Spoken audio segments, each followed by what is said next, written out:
Oh, there we go. Good morning, good afternoon, good evening.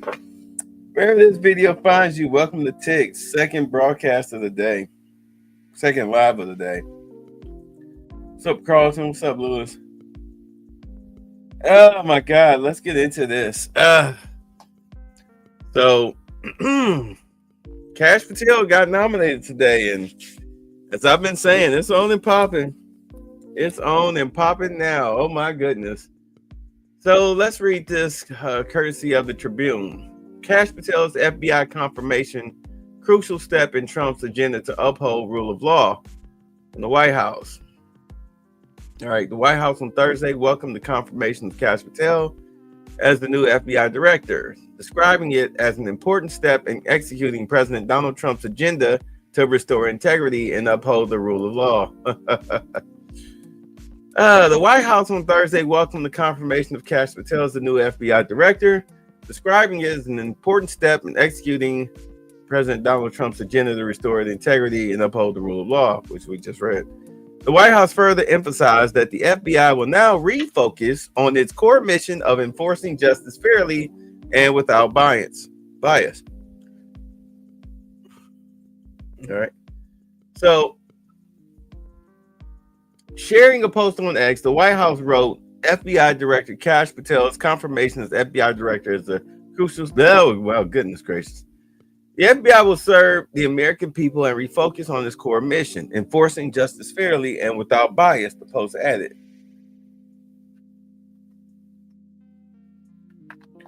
Following his confirmation by the Senate on Thursday as Director of the FBI, Patel, an ally of President Trump, expressed his gratitude and vowed to rebuild the agency into one that is transparent, accountable, and committed to justice. Patel thanked President Donald Trump and Attorney General Pam Bondi for their support and emphasized his commitment to restoring public trust in the FBI.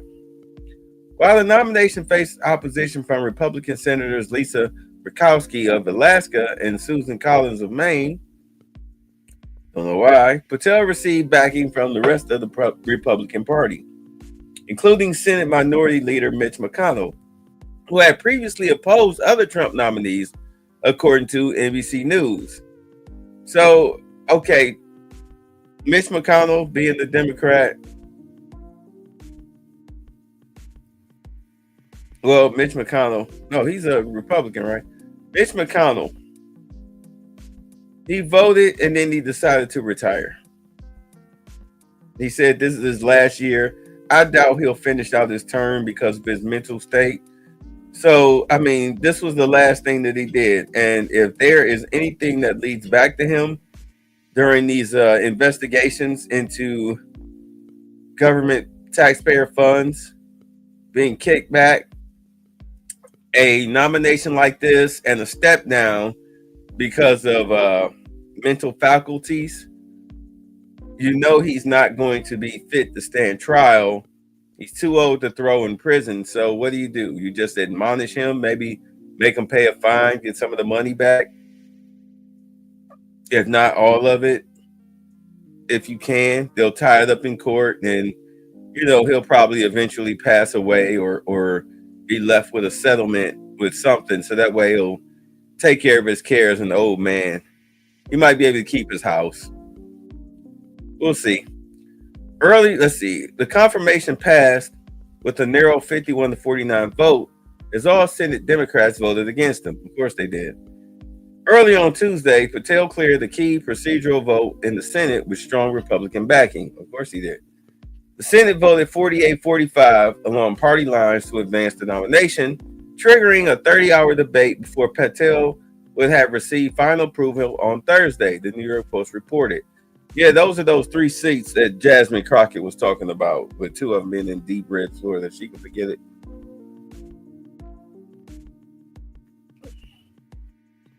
During the Senate confirmation hearings on January 30th, while referring to the January 6th Capitol riots, reiterated his firm stance against violence, emphasizing that such actions must never be tolerated. He stated that anyone who engages in violence against law enforcement should be investigated, prosecuted, and imprisoned. And some of those people did not vote. because they did it by like actual factual videotape evidence of them assaulting police officers. So those guys, they're still in jail. I think they may have gotten reduced sentences, but they're still in jail. They're not going anywhere. During the Senate confirmation hearings, Patel said, "For January 6th, I have repeatedly, publicly, and privately said that there can never be a tolerance for violence against law enforcement. And anyone that commits an act of violence against law enforcement should be investigated, prosecuted." Oh, okay, I read that. Sorry. He led President Trump's counterterrorism mission as deputy assistant to the president on the National Security Council, the NSC, and helped President Trump with his top priorities, including eliminating Al Qaeda and ISIS senior leadership, and safely repatriating dozens of American hostages. I know, why am I butchering that? As the top counterterrorism official at the White House, Koch was responsible for creating and implementing our nation's policy to safeguard the homeland by overseeing the interagency implementation of the National CT Strategy, ANI. Okay. So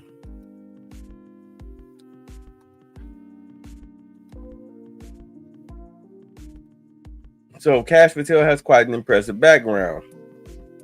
Let's get into this a little bit because it has a nice little twist at the end.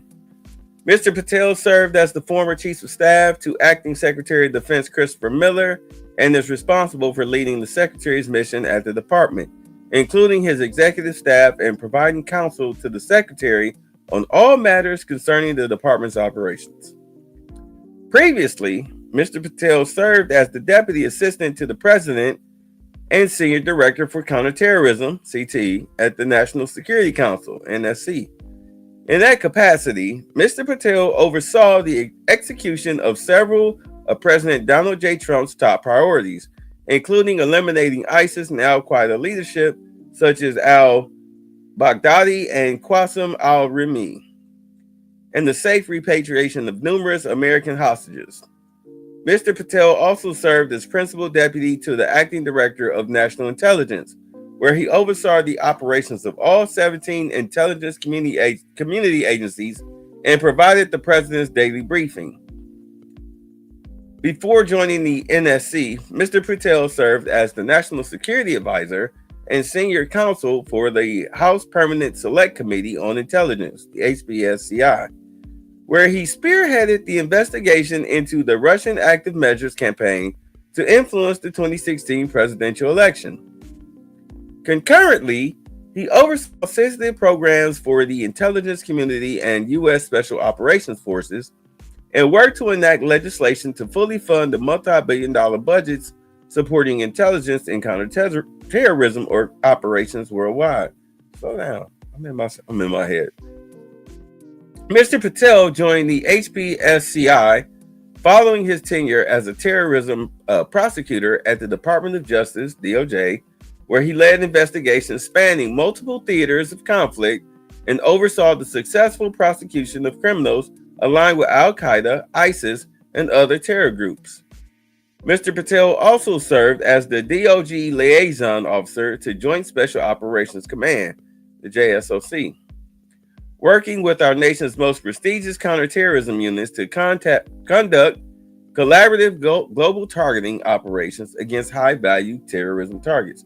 Oh, so you got a good background here. Okay. Mr. Patel began his career as a public defender, trying scores of complex cases ranging from murder to narco trafficking to complex financial crimes and jury trials in state and federal courts. A native of New York, Mr. Patel completed his undergraduate studies at the University of Richmond before returning to New York to earn his law degree, along with a certificate in international law from University College London Faculty of Laws in the United Kingdom. Koch is a lifelong ice hockey player, coach, and fan. But, when you go to college, you're supposed to go to college and get degrees that can help you advance your life. I'm sorry, but a gender studies degree, it's not going to get you anywhere in life. Who's texting me? Hold on.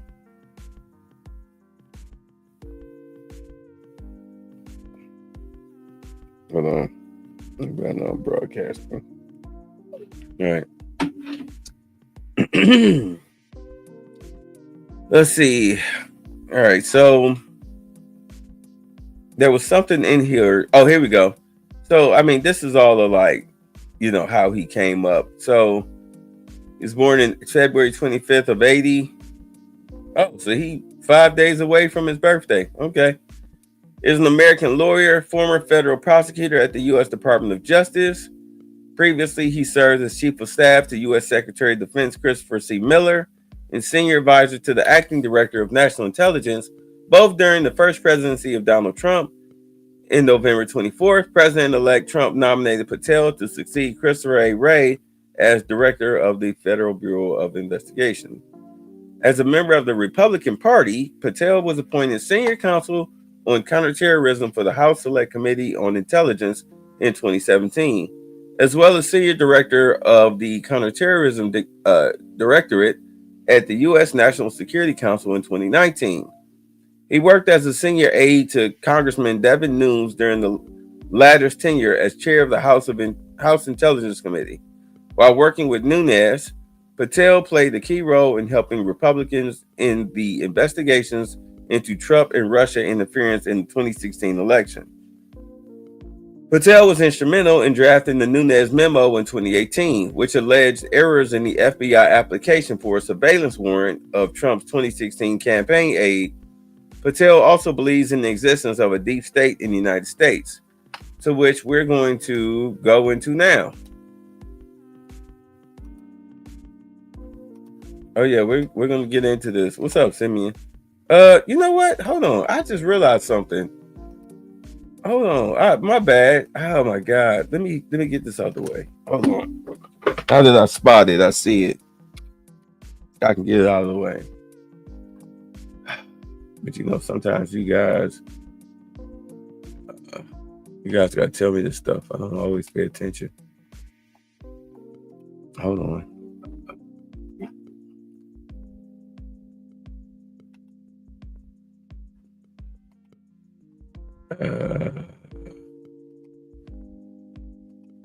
There we go. All right. So let's get into this. I don't know if y'all can really see this that well, but I'll highlight it. Okay. So promotion of conspiracy theories. All right. We'll get into this. Does that look better? Well, I guess a little better. But at any rate, let's go large.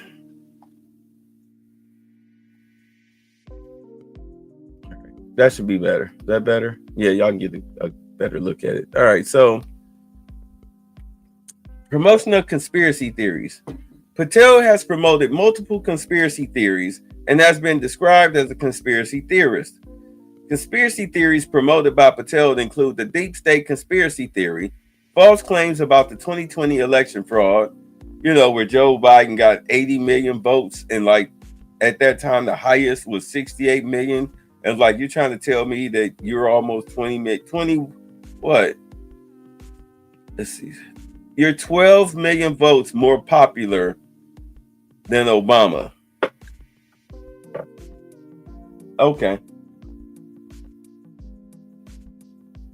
Sure, buddy, sure. QAnon, COVID-19 vaccines, and false claims that the FBI instigated the January 6th United States Capitol attack, claiming it was planned as long as a year in advance. He also claimed Democrats knew about the attack in advance. Patel promoted the conspiracy theory that Trump supporter and Oath Keeper Ray Epps was a paid undercover FBI agent who provoked rioters to enter the Capitol. Patel has actively promoted the QAnon conspiracy theory. On Truth Social, Patel promoted an account with the handle AQ, which distributed messages related to the conspiratorial movement. According to Media Matters, Patel shared an image featuring a flaming Q on it and went on multiple QAnon shows in order to urge members to join Truth Social. Patel said in 2022 that Truth Social was trying to adopt QAnon into our overall messaging scheme to capture audiences. Okay, so it's well, if you guys are going to talk about the government, then y'all need to come over to Truth Social. I mean, because that's where Donald Trump tweets from. He doesn't tweet from Twitter anymore. He tweets from Truth Social. So it's like, if this is what you call yourself doing, then come over here where you have him and a bunch of other Republican people in Congress and the Senate or whatnot. This is where they now post. They've been posting on Truth Social for a minute. So I understand it, but you can't be doing that. This is no different than AOC trying to get doing webinars to illegals. And that the figurehead of the QAnon movement should get credit for all the things he has accomplished. Patel has appeared on multiple far-right podcasts promoting conspiracy theories, such as on Stu Peters, and appeared over 50 times in at least a dozen podcasts that have promoted the QAnon movement. Okay. Patel has signed 10 copies of his children's book about King Donald with the QAnon motto WWG1WGA. Where would we go one? Where we go one, we all go. We go all. Okay. Where we go one, we go all. Okay. All right. Okay. Whatever. He has also promoted the WWG1WGA hashtag on Truth Social. Also on Truth Social, Patel has promoted the use of pills that he said reverse the effects of COVID-19 vaccines. Okay. Patel has expanded on his view of a deep state in the United States in his 2023 book, Government Gangsters, The Deep State, The Truth, and the Battle for Our Democracy, which Trump praised as a roadmap to end the deep state's reign. And of course, you see he's doing that, going after the money. Going after the money. Patel has been a featured tour speaker at the Reawaken America Tour. The Reawaken America Tour incorporates conspiracy theories into the speaking schedule of the touring speaking events. Patel was paid $25,000 in 2024 to appear in a 6-part film series entitled All the President's Men, The Conspiracy Against Trump. The series was made by a company owned by Igor Lapitanok, a Russian national and U.S. citizen who had previously produced films alleging deep state conspiracy theories and promoting narratives of the Russian government. The series ran on the Tucker Carlson media platform in November of 2024, with Patel appearing as a supposed victim of the deep state. Tom Nichols, a former fellow of the International Security Program at the John F. Kennedy School of Government at Harvard University, wrote in November 24 that Patel is a conspiracy theorist even by the standards of MAGA world. Wow. Well, you know what that means, right? You're looking at a guy who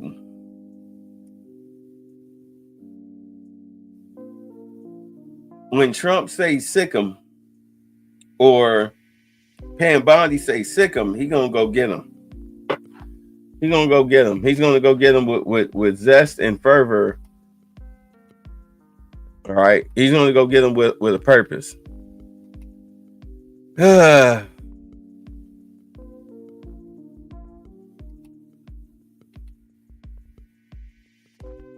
Wow. I mean, but that's what you want as, your director of the FBI. So, let's see what we got here. Hold on. Because he said some things, but oops.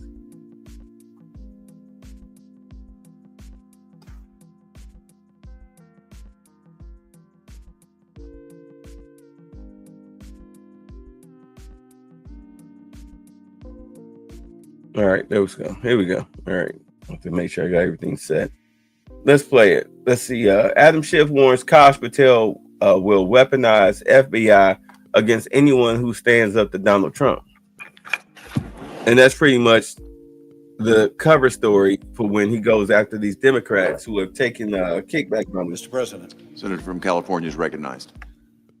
Today, the Senate is on track to confirm Kash Patel as director of the FBI. What's up, motherfucker? Think about that statement for a moment.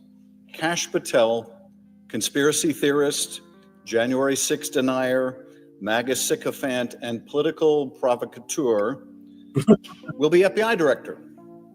The absurdity of it, the destructive consequences of it. And it's worth asking today, how did we get here to such an extreme point? To this moment when someone so patently unqualified, really disqualified from any position of responsibility, is poised to become director of the nation's preeminent law enforcement agency. We expect that. Earlier today, I stood with my colleagues out in front of the FBI headquarters, a building that Kash Patel promised to dismantle on his first day as FBI director and turn into a museum of the deep state. The home of a department that we all know he will convert into a political weapon for the president.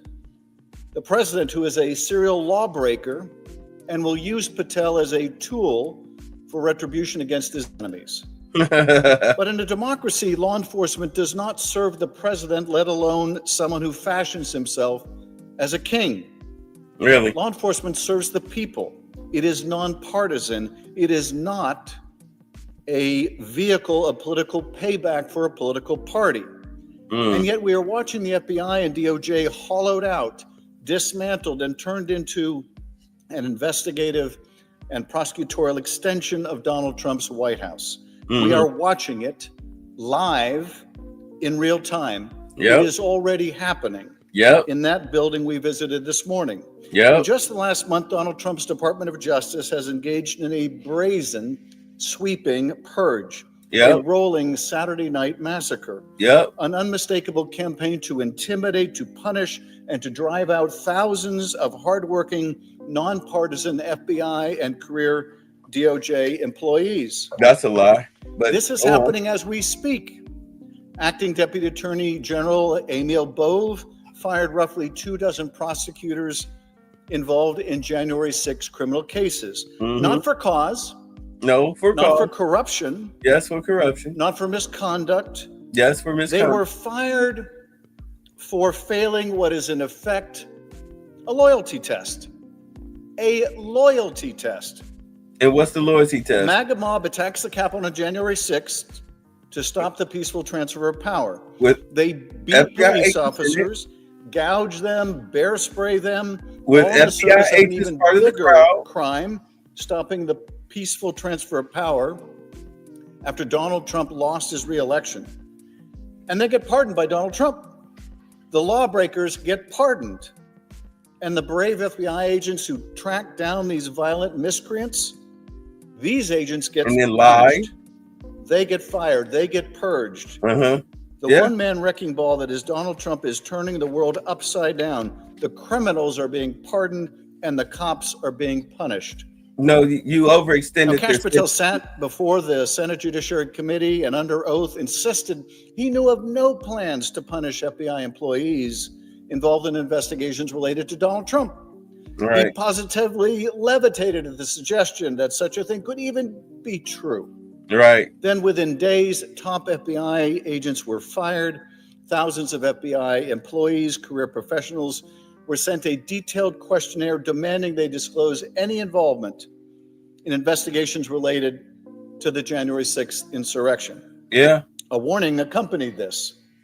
Additional personnel actions could follow. And yet, Mr. Patel testified that, quote, there will be no politicization at the FBI. There'll be no retributive actions taken by any FBI should I be confirmed as FBI director. See, I mean, of course, he's a Democrat, so he's not going to tell you the full story. That there were about, 26 FBI agents undercover in the crowd that stirred up the riots, helped egg it on and everything. There's a video of one. They had him handcuffed, walked him to the back, took the cuffs off, and they were high-fiving each other because he was undercover.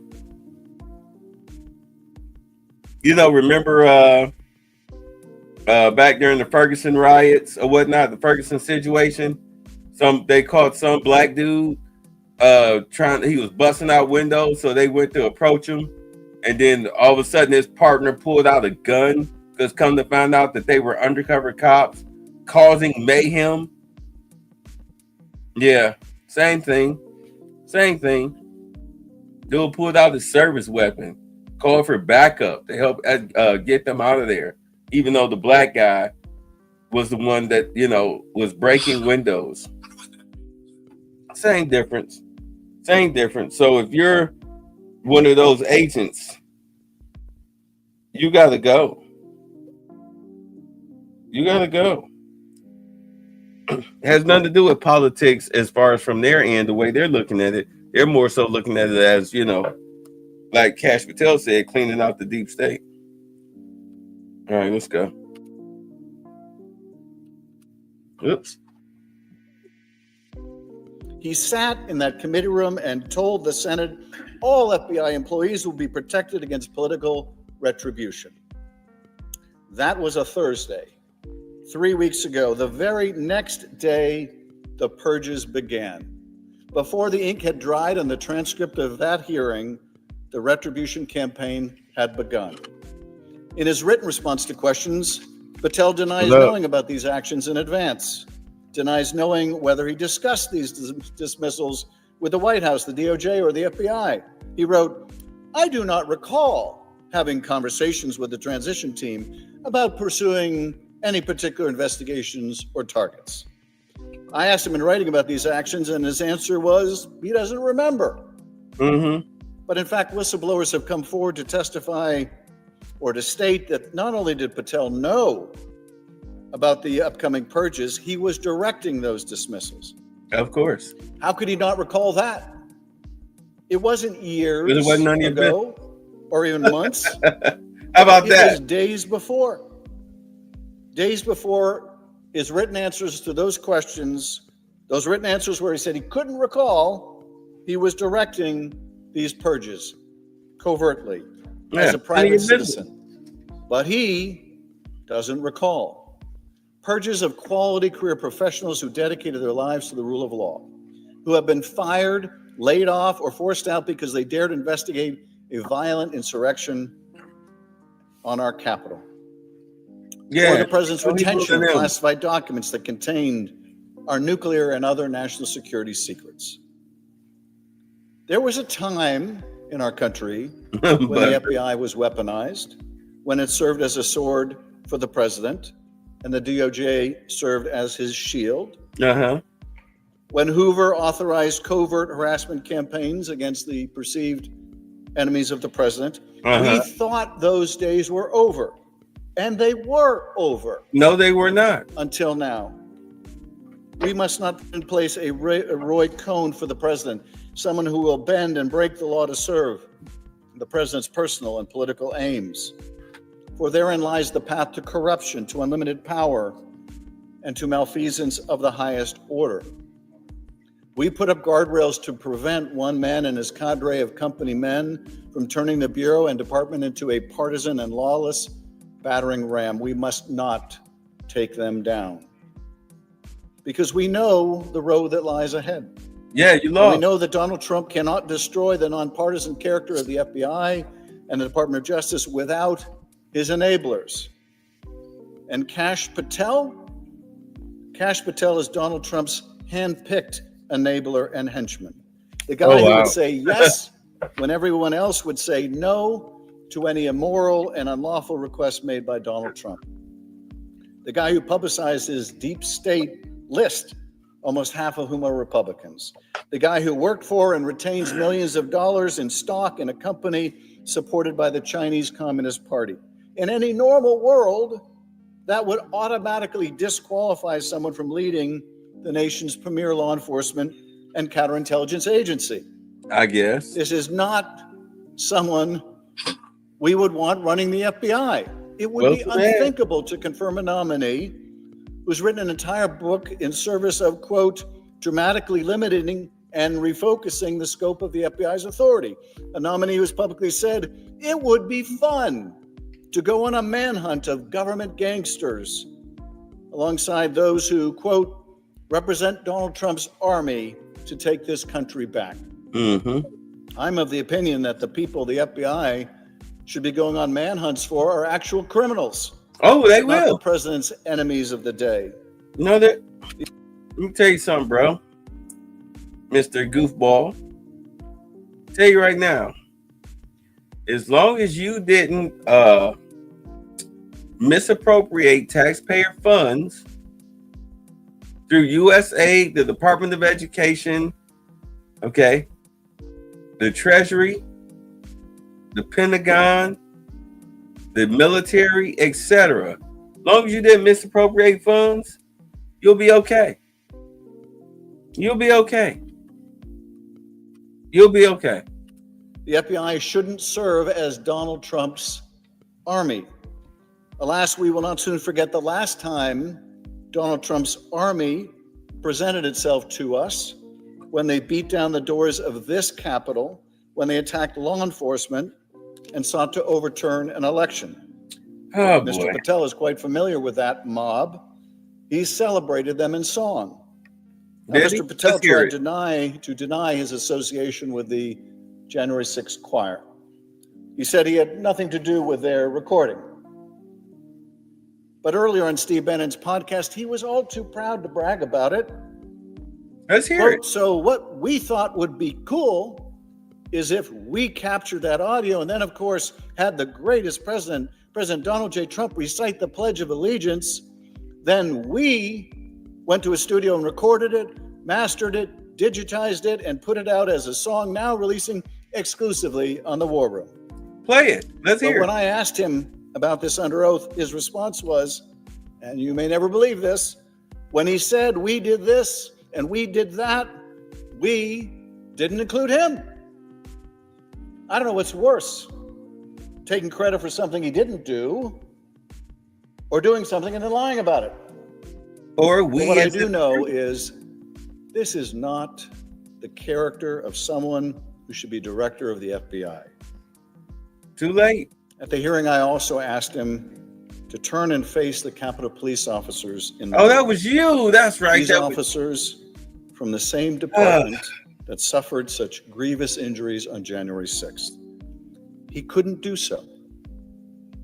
He couldn't look them in the eye. And I don't blame him for being too ashamed. He wasn't ashamed. He just thought it was stupid. Celebrating their victimization in a song. He should be ashamed. What's the song? And anyone voting to confirm him should be ashamed. Play the song. And yet here we are, on a fast track to rubber stamp his confirmation, asked to turn a blind eye as he takes control of the most powerful law enforcement agency in the country. That is what my Republican colleagues seem poised to do. And I will ask again, how on earth did we get here? And where are we going? By confirming a nominee who is so plainly unqualified, who is tied up in shady business dealings with the CCP and the Kremlin, who made songs with violent cop beaters, who made memes of himself sawing the heads off of members of Congress. How on earth did we get here? Because we all know where this road ends. Where does it end? A weaponized FBI, investigations into anyone who stands up to Donald Trump, elected officials, journalists, Democrats, and Republicans, anyone. Now, I know some of my colleagues seek solace in the belief that if they just toe the line for long enough, they'll be spared. Yeah. But we all know what happens when someone falls out of favor with Donald Trump. When you're inevitably asked to vote for something or do something so egregious. Like what? That you cannot possibly continue to say yes. Like and when what? you reach that moment, when you're forced to cross the president or abandon your final line in the sand, it will be these moments you remember, the concessions to a wannabe authoritarian that you were willing to entertain, the lines you allowed him to cross so you would be spared his wrath. But you will not be spared. No one is. Not the veteran, nonpartisan employees at the FBI, not the maverick moderate members of this body, not even the most extreme supporters, left out in the cold the moment they are no longer valuable to this president. When, not if, when you fall out of favor with Donald Trump, Patel and others may be unleashed on you as well. My colleagues should remember there is more room under Donald Trump's bus than on it. Enabling his administration is a one-way street, and by continuing to go down it, you drive yourselves and the foundations of our democracy to the very precipice. My colleagues, we have a duty today, a duty to the Constitution and a duty to the American people. We have a duty to the 38,000 men and women of the FBI who put themselves and their lives on the line every single day. Those who work in the building where we stood this morning in the freezing cold and in communities and cities across the country, keeping us safe and secure.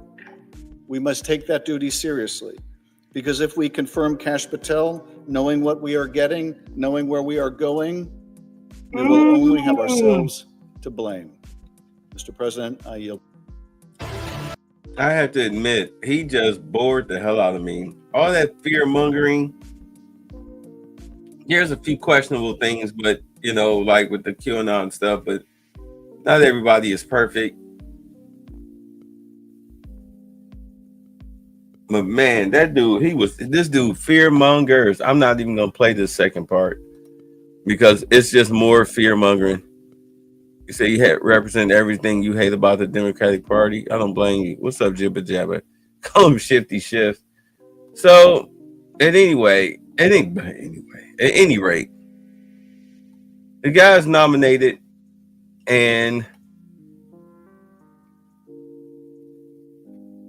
I'm gonna tell you right now, the first thing that's probably going to say, babe, this was coming from the mother father that wasted millions of taxpayer dollars on Russiagate, right? There was nothing there. There was nothing there because it was all BS.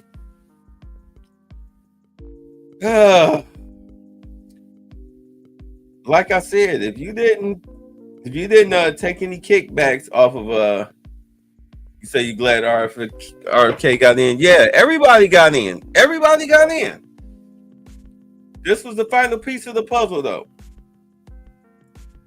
They've already launched investigations into I think Democratic leaders. Let me see. Hold on.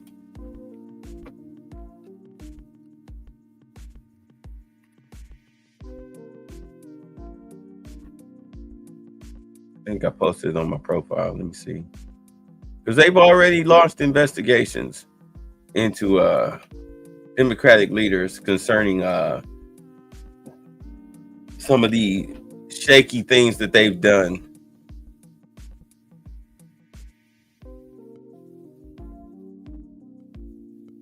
Oh, crap. Sorry, I thought I may have retweeted it. I don't think I did, unless I'm on the wrong profile. I got 3 of these. Here we go. Kash Patel calls for Democrat Alexander Vindman to be prosecuted for leaking a phone call to undermine President Trump. This dude looked like an actor, Marlon Madison or something like that. Okay, let's see. Hold on. See, it may be. I know I fast retweeted it. No, I don't have it. Sorry. I know. But we'll see. We'll see how this all plays out. They're trying to block the Kash Patel vote, but it's already out. It's all right. It's already out.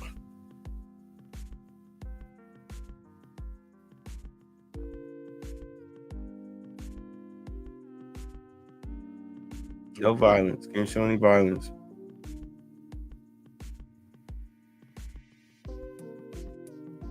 But, here's a prime example. What's going on overseas. Germans can't use Berlin subway because it's occupied by angry Islamic mobs. Europeans must wake up now. And these are the things that they're going through overseas.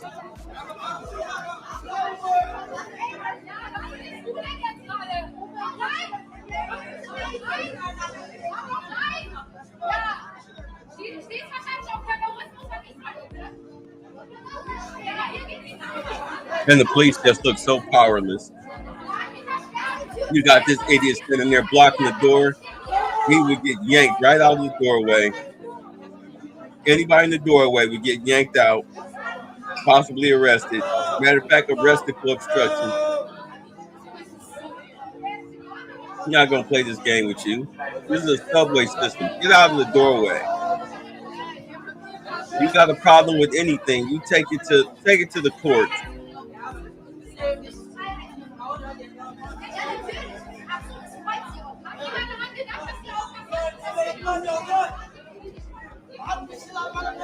This is wild.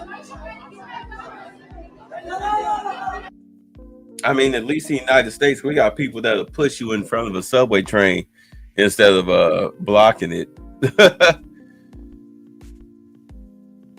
And of course, you got Ukrainian soldiers are now tearing American flags off their helmets to protest Donald Trump because the free ride is over.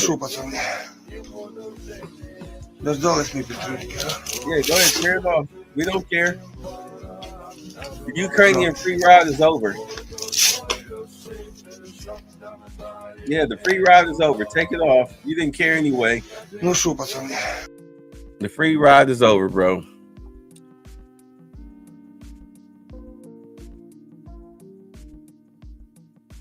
Thousands of Gazans line the streets to cheer and celebrate as the bodies of 4 murdered Israelis are paraded through the streets.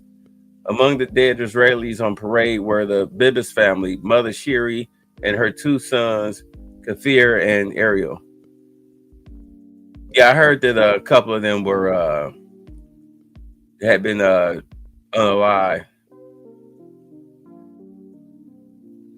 Look at that. See, here's what they're talking about. Mitch McConnell's this is Dodge News Department of Government. Mitch McConnell's annual salary is $193,400. His estimated net worth $95 million. Should Dodge investigate? Of course. So you go ahead and oh, that's right. Here's where they were talking about. Remember, they were earlier today. We were talking about the $15K that the government is going to give back. Well, it looks like it's going to be $5K. So, you know, here's Ratchet Jasmine Crockett talking about it. Now, President Trump says he likes the idea of giving some of the savings from Doge back to Americans as kind of a dividend. Would you support that? Listen, he's just telling a lie. He's not the one that had anything to do with the $1,200 refunds that people had during the midst of COVID. That's a lie. How did he not? Because the first checks everybody got was under Donald Trump. Excuse me, Miss Goofy. But we didn't get the second check until Biden came into office. Refunds that people had during the midst of COVID that was done by a Democratic House and Democratic Senate. Right now, what they're going to do is say, hey, we want to give you a refund, but Congress won't let us because they already know that there's just no money for that. The only reason that those refunds came before was because we were living in different times. This was a time in which hopefully we won't ever go through again. We had a once in a lifetime pandemic. The bad part is that I don't know if it's once in a lifetime because we know that Ebola, unfortunately, was detected right here in New York here recently. And if we continue down this road of getting rid of scientists or deciding that we don't want to rely on experts as it relates to what they're telling us to do, or we don't want to deal with vaccines and medicine in this country, then we may be facing not only our next pandemic, but our next 2, 3, or 4 pandemics because of their incompetence. I'm done. Look, this chick is so dead. She's so brain dead. Trump had to sign off on the stimuluses, which he had no problems doing because he didn't want to shut down the country in the first place. Secondly, if you got $200 billion for Stacey Abrams, $20 billion for Stacey Abrams, but only $750 to the people in North Carolina, and I'm sorry, you got $5,000 per American to cough up, especially with all of the cuts that Trump has made ever since Elon took over Doge and got the work. So the money is there. Don't play like it's not. How dare you sit up here and try to tell people who, especially the people who just lost their jobs or quit their jobs, $5,000 before April 15th would go a long way with them. I mean, they might pay their rent for 2 months or something like that. $5,000 can do a lot for a lot of people. So don't sit up here and talk like, well, you know, it's a little funky, $5,000. Girl, sit your goofy self down. You are so anti-American, it's pathetic. You're so anti-people, it's pathetic. It's pathetic. We are not in the business of giving out money. And honestly, I don't know what $5,000 will do for you. Well, then put another zero on there then. You know, this is 100,000 British patriots saying we want our country back.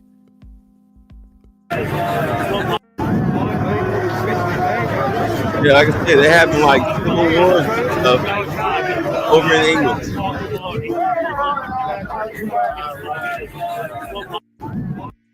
These be the videos I see.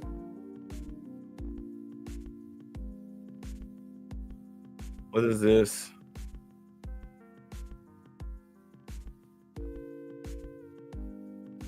Oh God! All right. The Seattle Police Department is going to be moving in to make an arrest. Do not interfere with this arrest. If you do so, you can be subject to These are arrest as well. Democrats protesting, of course.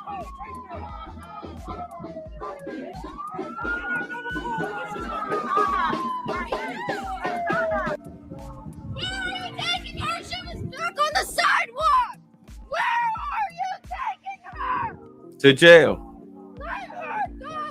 No, we're not letting her go. She's going to jail.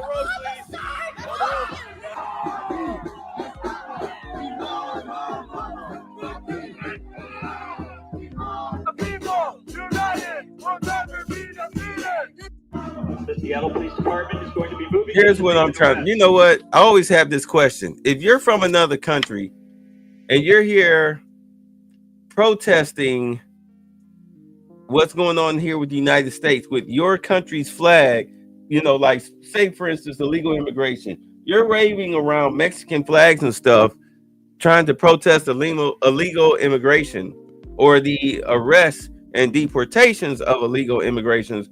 Why are you waving up your country's flag? Clearly, you need to get the hell out and go back home if you value your country's sovereignty that much.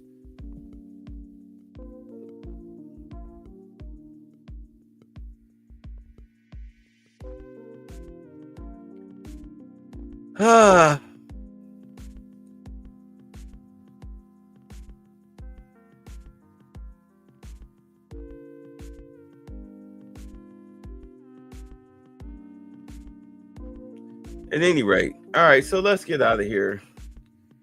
You say, yeah, that'll pay for my new roof. Yeah, my late father said these fools have stolen so much money they can afford to pay everybody $100,000 for the rest of our lives. Like, but she's pro LGBTQ. F out of here. Oh, cover your transmission and still have enough money left over, pay some bills. You know, like, yeah, go work hard in Mexico. So, all right, so you'll see. We're going to see exactly who the first targets of Kash Patel, as far as like him building. You see that picture of Pam Bondi, because understand he's going to go wherever Pam Bondi tells him to go. Because I'll say it again, everything that Elon Musk is uncovering that looks to be criminal activity, he's turning over to Donald Trump to look at, and then Donald Trump will turn it over to Pam Bondi, who will then tell Kash Patel, hey, look, I need you to look into this. I need you to investigate this. And then that's when charges will either be filed or not filed, depending on what he finds. He just needs to come up with a team of qualified FBI agents, because do understand, you know, as much as old dude was running his mouth about Kash Patel and FBI and weaponizing them and politicizing them, it was an FBI agent that leaked ICE's plan, or what time they were going to strike in Aurora, Colorado, with Tren de Agua taking over that apartment complex. It was an FBI agent that leaked the information. So yeah, he's got some house cleaning to do. Yeah, there was, of course, people had to take a loyalty test because you're not loyal. You're loyal to an administration that is no longer here, the last remnants of it. Yeah, you can be loyal all you want to. Let us find out that you had some improprieties and you're going to jail or you're getting fired. Anyway, like I said, we'll see who his first targets are. But, you know, Mitch McConnell, like I said, he's already stepped down. His name might be on the list. He's got an excuse. He probably won't go to jail, but expect to see a lot of Mitch McConnelling and Nancy Pelosi in the next couple of weeks, if not a couple of months. All right, y'all be safe. He must have given up, thrown in the towel, abandoned his sad little masquerade. I finally got to him. The power of the press triumphs.